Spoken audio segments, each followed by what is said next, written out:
Based on Earth satellite given क्या है, acceleration due to gravity given है, radius of Earth given है, the distance to the moon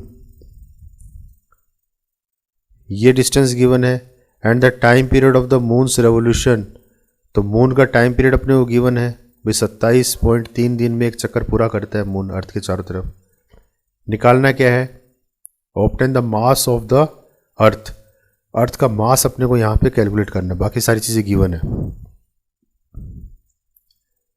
तो acceleration due to gravity क्या होगा, G mE upon RE², ठीक है ना। तो mE अपने को निकालना है, तो G RE² अपॉन G हो गया। तो G की वैल्यू दे रखी है, रेडियस ऑफ अर्थ दे रखा है, और ये G कांस्टेंट, ये अपने को वैल्यू पता ही होती है इसकी, ठीक है ना। 6.67 इंटू 10⁻11 सोल्व करोगे तो कितना आएगा, 5.97 इंटू 10⁻24 kg। तो ये हो गया मास ऑफ अर्थ। इसको दूसरे तरीके से भी अपन निकाल सकते हैं, केपलर्स लॉ से। तो देखिए जब अपन केपलर लॉ कर रहे थे तो उसका यही फॉर्मूला आया था, T² = 4π² अपॉन G mE और इंटू R³, ठीक है ना। ये वाला फॉर्मूला आया था केपलर का। तो इस बेसिस पे अपन निकालें मास ऑफ अर्थ, तो सबको इक्वेट कर दो इधर। तो देखिए 4 पाई ये सब कांस्टेंट है, ये डिस्टेंस दोनों के बीच का अपने को दे रखा है, ठीक है ना। मून और अर्थ के बीच का डिस्टेंस दे रखा है अपने को। जी की वैल्यू कांस्टेंट अपने को पता है, टाइम पीरियड दे ही रखा है, मून कितना टाइम लेता है, ठीक है ना। तो ये इतने डेज हैं, ये 27.3 डेज। तो इसको सेकंड्स में कन्वर्ट कर लो, तो इंटू 24 इंटू 60 इंटू 60। इसको सॉल्व करेंगे तो देखिए 6.02 इंटू 10⁻24। तो दो अलग अलग तरीके से हमने किए हैं और दोनों के जो आंसर है वो लगभग सेम है। 5.97 मतलब ये भी 6 के अराउंड ही है और ये भी 6 है, ठीक है ना। तो आपको जो अच्छा लगे आप उस तरीके से कर सकते हो इसको। क्लियर है। नेक्स्ट क्वेश्चन देखिए, the planet Mars has 2 moons. तो जो मार्स प्लेनेट है उसके 2 मून है, एक का नाम क्या है, फोर्ब्स, और एक का नाम है डेल्मोस, ठीक है ना। 2 मून होते हैं, 2 मून है मार्स के। क्या क्या दे रखा है, Forbes has a period of 7 hours 39 minutes। तो फोर्ब्स जो एक राउंड कंप्लीट करता है वो इतना टाइम दे दिया उसका, और जो उसकी रेडियस ऑर्बिटल रेडियस वो दे दी। इस बेसिस पे क्या कैलकुलेट करना है, मास ऑफ मार्स, मार्स का मास निकालना है अपने को। दूसरा क्या निकालना है, assume that earth and Mars move in circular orbit around the sun. दोनों ही जो है अर्थ और मार्स जो है सन के चारों तरफ चक्कर काट रहे हैं, with the Martian orbit being इतना times the orbital radius of earth की। जो अर्थ की जो रेडियस है उसके कंपेरेटिवली, मतलब अर्थ की रेडियस ज्यादा है, कितनी ज्यादा है, जो मार्स, मार्टियन ऑर्बिट का मतलब जो मार्स जिस ऑर्बिट को फॉलो करता है, मार्टियन मार्स के लिए बोला जाता है, ठीक है ना।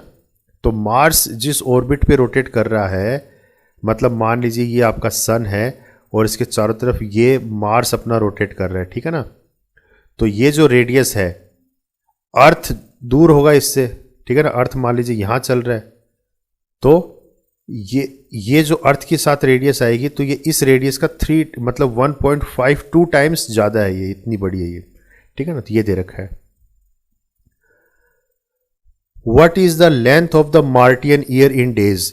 तो मार्टियन ईयर की लेंथ कितनी होगी, मतलब ये इसका एक साल में मतलब कितना बड़ा होगा एक साल इसका, ठीक है ना। जैसे अपना एक साल कितना होता है, 365 डेज का होता है, तो वैसे इसका देखना है कि ये एक चक्कर कितने टाइम पे पूरा करेगा, ठीक है ना। तो वो निकालना है अपने को। तो 2 चीजें कैलकुलेट करनी है। तो पहले देख लेते हैं मार्स का मास कितना है। तो केपलर्स लॉ ही लगा देते हैं इसमें। केपलर्स की इक्वेशन क्या कहती है, T² = 4π² G और R³।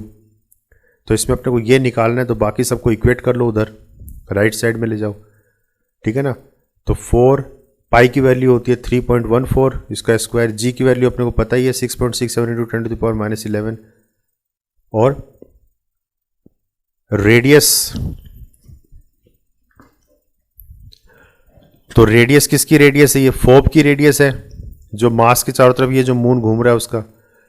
तो ये डिस्टेंस आ गया, मतलब मास, ये मार्स है और इसके ऊपर जो सैटेलाइट रोटेट कर रही है, तो दोनों के बीच का डिस्टेंस, ठीक है। तो ये डिस्टेंस अपने को दे रखा है, और टोटल कितना टाइम लग रहा है इसको, तो फोब जो है, ये फोब, ये एक चक्कर कितने टाइम में पूरा करता है? तो वो टाइम दे दिया 7 घंटे 39 मिनट, ठीक है ना।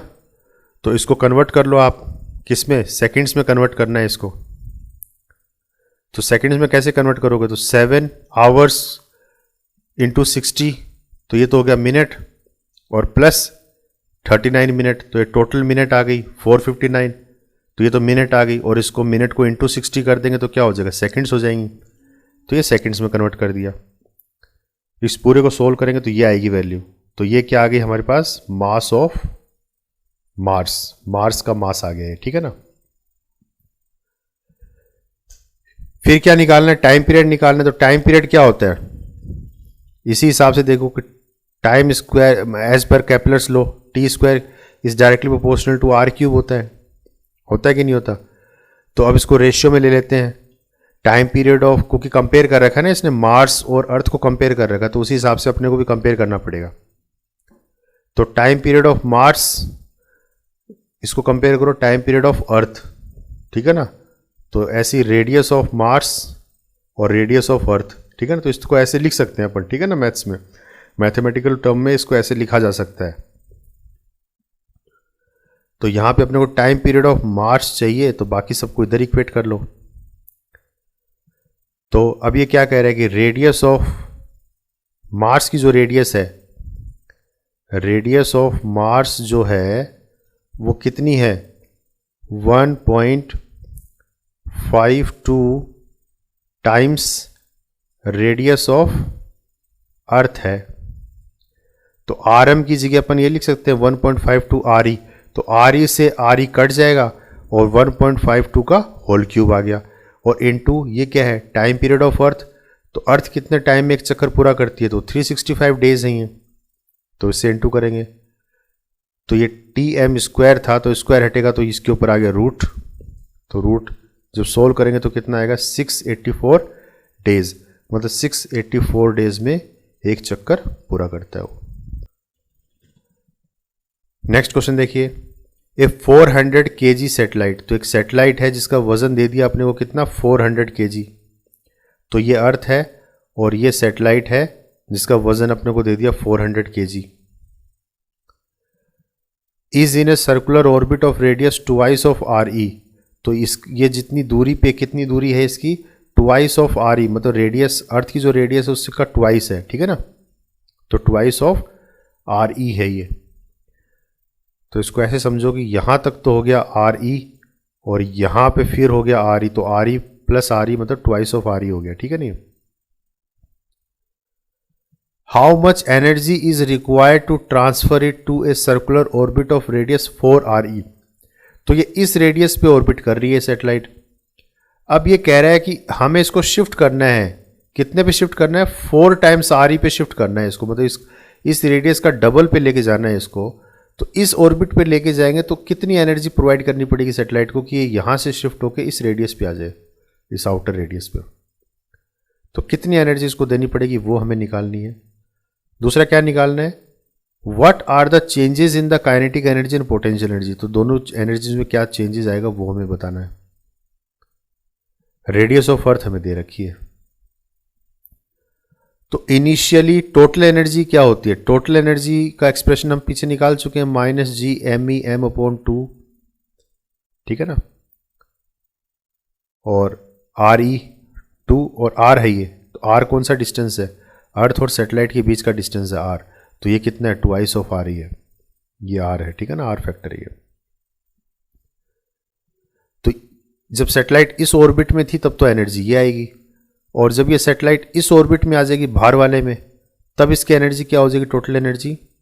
तो GME_m/, अब ये R कितना हो गया? 4 RE, ठीक है ना। ये दोनों मतलब इतना चेंज हो गया एनर्जी के अंदर। पहले वाली ऑर्बिट में एनर्जी ये थी टोटल एनर्जी, दूसरे वाले ऑर्बिट में टोटल एनर्जी ये है। तो टोटल एनर्जी में कितना चेंज हुआ? तो दिस माइनस दिस कर लो, ठीक है ना। तो अगर इसको फाइनल मान लेते हैं, इसको इनिशियल मान लेते हैं, तो कितना चेंज हुआ? फाइनल माइनस इनिशियल, तो इतना एनर्जी में चेंज हो गया। तो इसमें से इसको माइनस करेंगे तो ये फैक्टर्स जो है कॉमन, और ये आ जाएगा अंदर, तो 1/4 - 1/2 सोल्व करेंगे तो कितना आ गया? ये GME_m/8 RE, ठीक है ना। और इसमें देखिए एक्सेलरेशन ड्यू टू ग्रेविटी क्या होता है, G M E upon R E square होता है।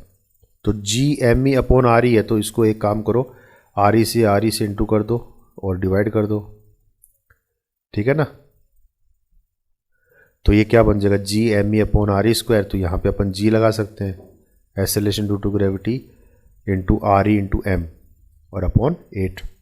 अभी सारी वैल्यूज़ अपने को दे रखी हैं, तो इसको पुट करोगे तो हमारे पास चेंज इन काइनेटिक एनर्जी में कितना चेंज आया, इतना चेंज आ गया 3.13 इंटू 10⁹ जूल, ठीक है ना। तो ये हमारी आ गई काइनेटिक एनर्जी। तो वही बोल रहा है, ठीक है ना, ये क्या होगी काइनेटिक एनर्जी, और दूसरा कितना चेंज होगा, तो चेंज कितना होगा, तो दिस माइनस दिस। तो ये तो हमारी आ गई काइनेटिक एनर्जी दोनों की, ठीक है ना, टोटल एनर्जी। और ये हमारा आ गया change in kinetic energy. Clear है। और आप चाहो तो सेपरेट सेपरेट भी निकाल सकते हो सब, ठीक है ना, कि काइनेटिक एनर्जी क्या होती है, माइनस ऑफ टोटल एनर्जी होती है, और पोटेंशियल एनर्जी क्या होती है, ट्वाइस ऑफ काइनेटिक एनर्जी होती है। मतलब कोई एक एनर्जी आप निकाल लो तो बाकी सब निकल जाएंगे आराम से, ठीक है ना। ऐसे टोटल एनर्जी क्या होती है, हाफ ऑफ पोटेंशियल एनर्जी होती है, और या फिर नेगेटिव ऑफ काइनेटिक एनर्जी होती है। क्लियर है।